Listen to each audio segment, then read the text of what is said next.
Ladies and gentlemen, I am with the director of Weird, the Al Yankovic story, Eric Appel. Thank you so much for joining me, and thank you so much for giving the world this incredible movie. Thanks. Happy to be here. I wanted to ask, so this is kind of 10 years coming.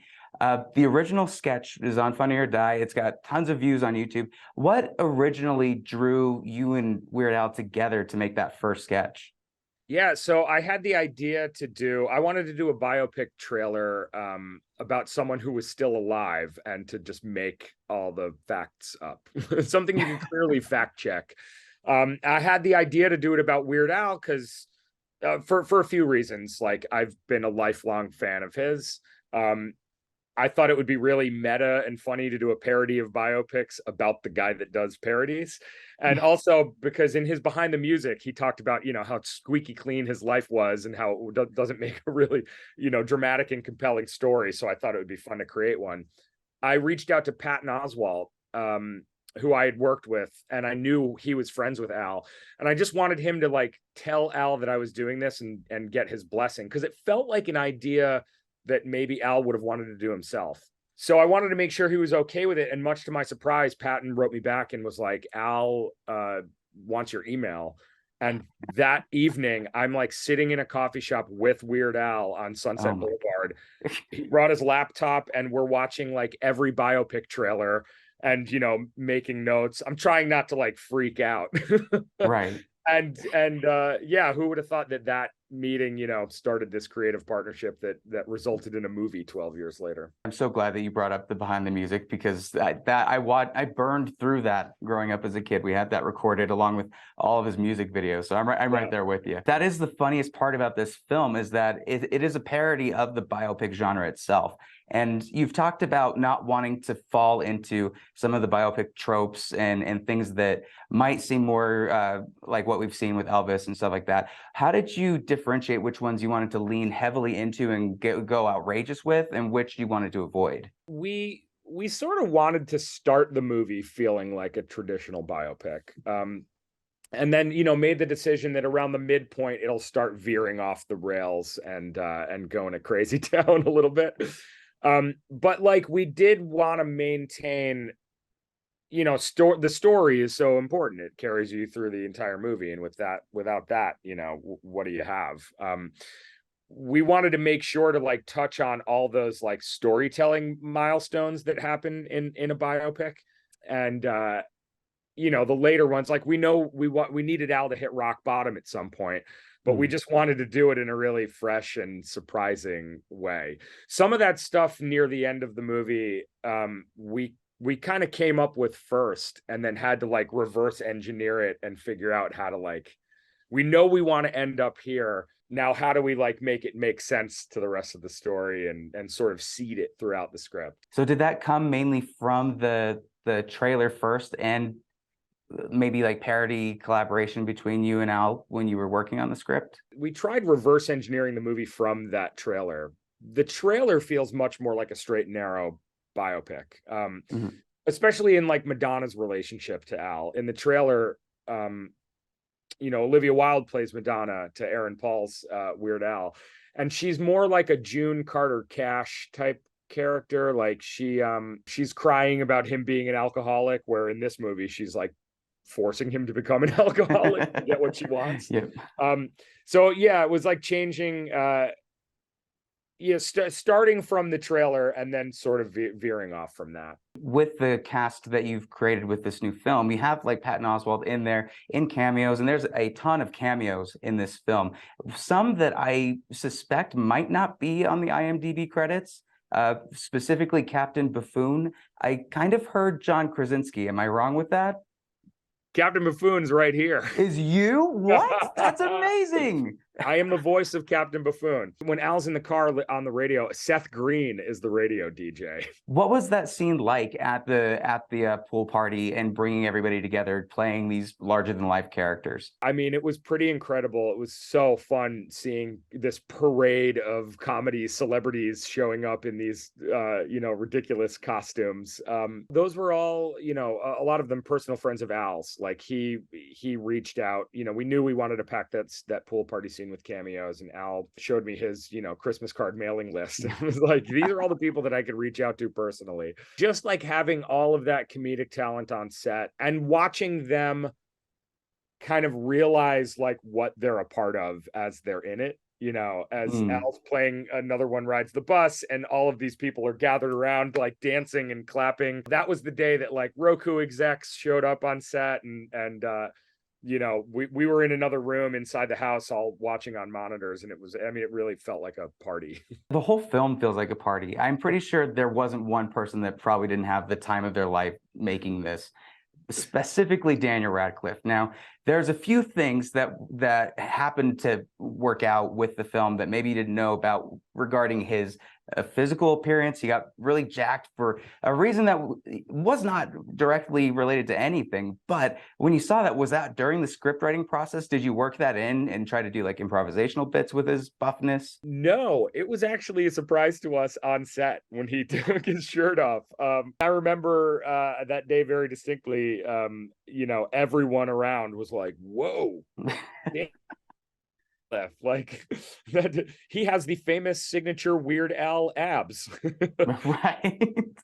But yeah, it was shocking. That dude's in incredible shape. Well, and it reminded me so much of UHF when he was playing Rambo and that whole little.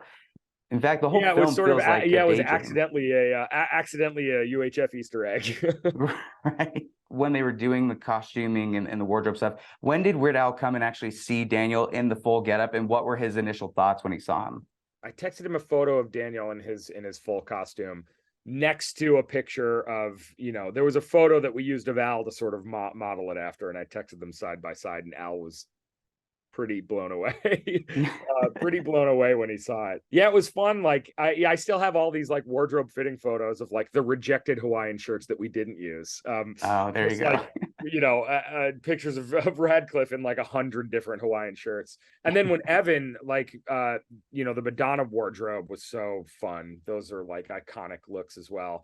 And I met her in person for the first time during her wardrobe fitting. We'd only spoken on the phone prior to that. And I showed up and it was like a Madonna dance party. There was like Madonna music playing. I walked in, Evan's already dressed like Madonna, like spinning around and dancing.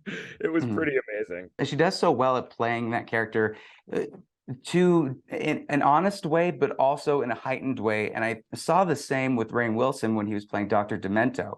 And I really loved that relationship that he gave between Radcliffe and Wilson. And that usually we're seeing stuff recently with Elvis and Bohemian Rhapsody, the managers and the artist usually have some type of falling out or something bad happens.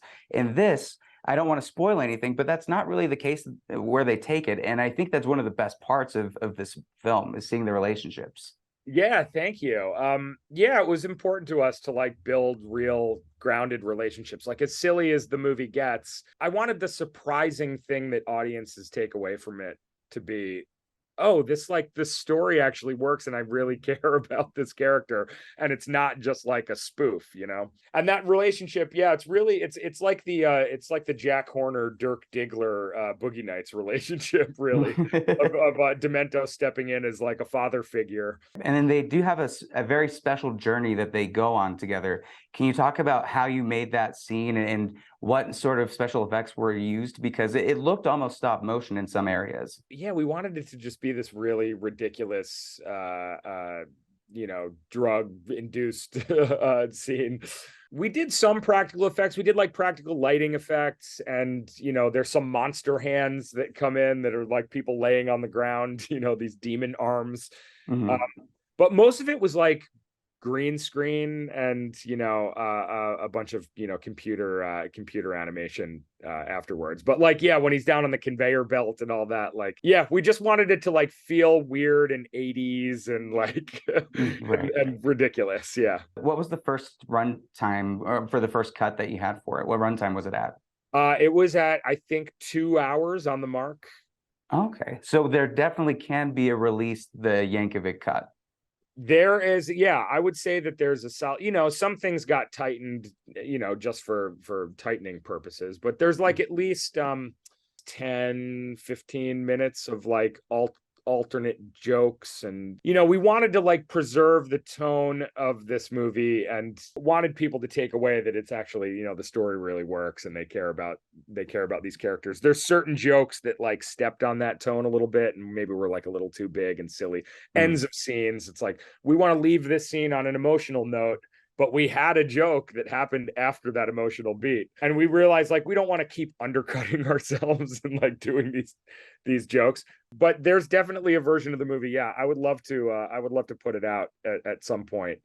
Were there songs that you wanted to include that maybe, like you were saying, didn't fit the tone, or maybe save it for the sequel? Yeah, I mean, we haven't touched really any songs from other than Amish Paradise. We haven't really touched the 90s and 2000s. By design. I mean, if we do a sequel, it'd be super fun. There's a lot of great Weird Al songs, to put in that movie. We had a little snippet of "I Lost on Jeopardy" at one point. Nice. That Al actually recorded, because he re-recorded all these songs. He went to the studio with his band and did new versions for the movie. And it played on the radio in the in that car scene. There was just like one too many songs in that sequence. And it was just such a little tiny snippet, and of course you have to pay for the song even if you just use a really tiny snippet. So man, you still have, even though he's right there. Come on. Well, you have to pay the original. You have to pay the original artist publishing. Oh, rights. okay. Yeah. By the way, mad props for keeping Coolio in. That made me so. I was waiting, like, are they gonna do it? And then just a quick shot made the whole thing. What are your top 3 Weird Al songs? I know we can't really pick one, and it rotates. But... let's see. I'd say "Eat It," "Albuquerque," and the white stuff. The white stuff is like my all-time favorite. That was like, I wore out my Off the Deep End tape when I was in like 6th grade, and I love all the food-based songs, but I love one that is so like narrowly specific. It's about the cream inside an Oreo cookie. I cannot believe that you mentioned Albuquerque too, man. When I was in elementary school, if you could ever relay this back to him, just to tell him, there's a little kid a while back that during a music like tryout thing did the entire song of Albuquerque until the music teacher needed to stop him and like say, please go sit. We've done way too much. That's amazing. I am absolutely going to tell Al that. It was such a pleasure. Do you need a best friend? I can be. Thanks so much, man. Absolutely. Take care.